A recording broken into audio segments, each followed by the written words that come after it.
listen, decipher dream, document everything, keep moving forward.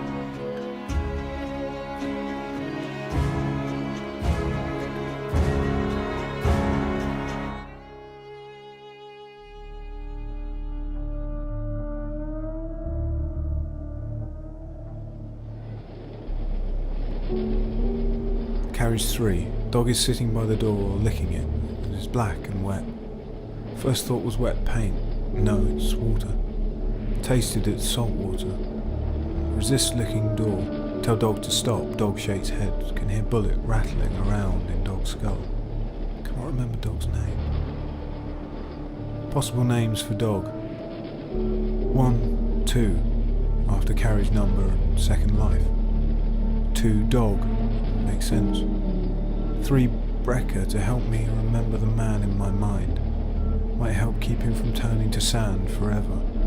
With Brecker written down so much in dog's name, could be strong enough to beat the desert's advance.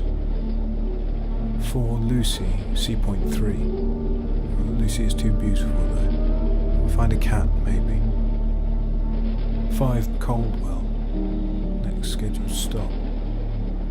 Decide not on Coldwell, as the idea of stopping there's dreadful enough. Don't need dog to remind. Need dog to be companion. Dog has stopped licking door. Handle is dry and cold, simple brass. Has rhombus and X on it. Easy match to symbol in Mr. H's carriage. We are going in. We'll report back. No fear, now dog is next to me. Carriage is completely empty. Dog asleep on the bench opposite. And sides are fascinating. Intrigued by watching him breathe. Far less hypnotic than Mr. H's, far more interesting. The intestines, the liver. I can't see too much, but interesting all the same. No more symbols in the room and no hidden compartments. I use the same system of checking as I did in the first carriage. Nothing on the window, no markings. There is a typhoon on the horizon. After for an hour and it didn't move across the horizon. Tried to use that to gauge its distance and the speed in which we were travelling, but in the hour, no other landmarks passed, so no reference point. Can't quite write down the disappointment of the emptiness of the room. Built up expectations of some discovery, some clue. Something, maybe the emptiness is a clue, maybe not. Difficult to tell nowadays. Difficult to decipher my thoughts from the things around me. I wonder if I'm attributing false importance to all around me. Everyone takes this train, I think, so it stands to reason that it means nothing, singular to one person above anyone else. Contrarily, it stands to reason that the train means everything to everyone.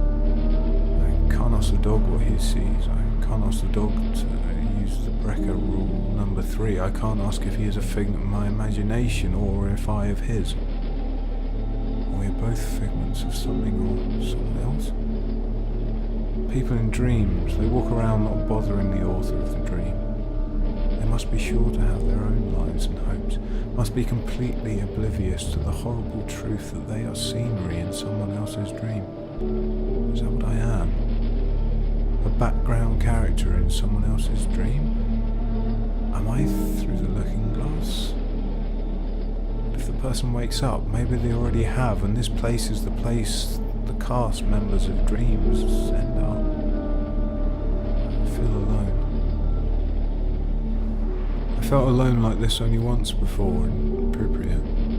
I guarded an empty town and a power plant. A leak had killed most, the rest had fled. I was stationed there to guard it. Guard what? The soil? The air? I didn't know, and there was nobody to ask. In the 3 years I sat in that wooden kiosk, I saw one old woman. She walked up to me. I had traced her journey from the horizon. She walked up and said something in Russian and turned and left. I remember almost crying because I cannot speak Russian. The first voice I'd heard in 3 years, and I couldn't understand it.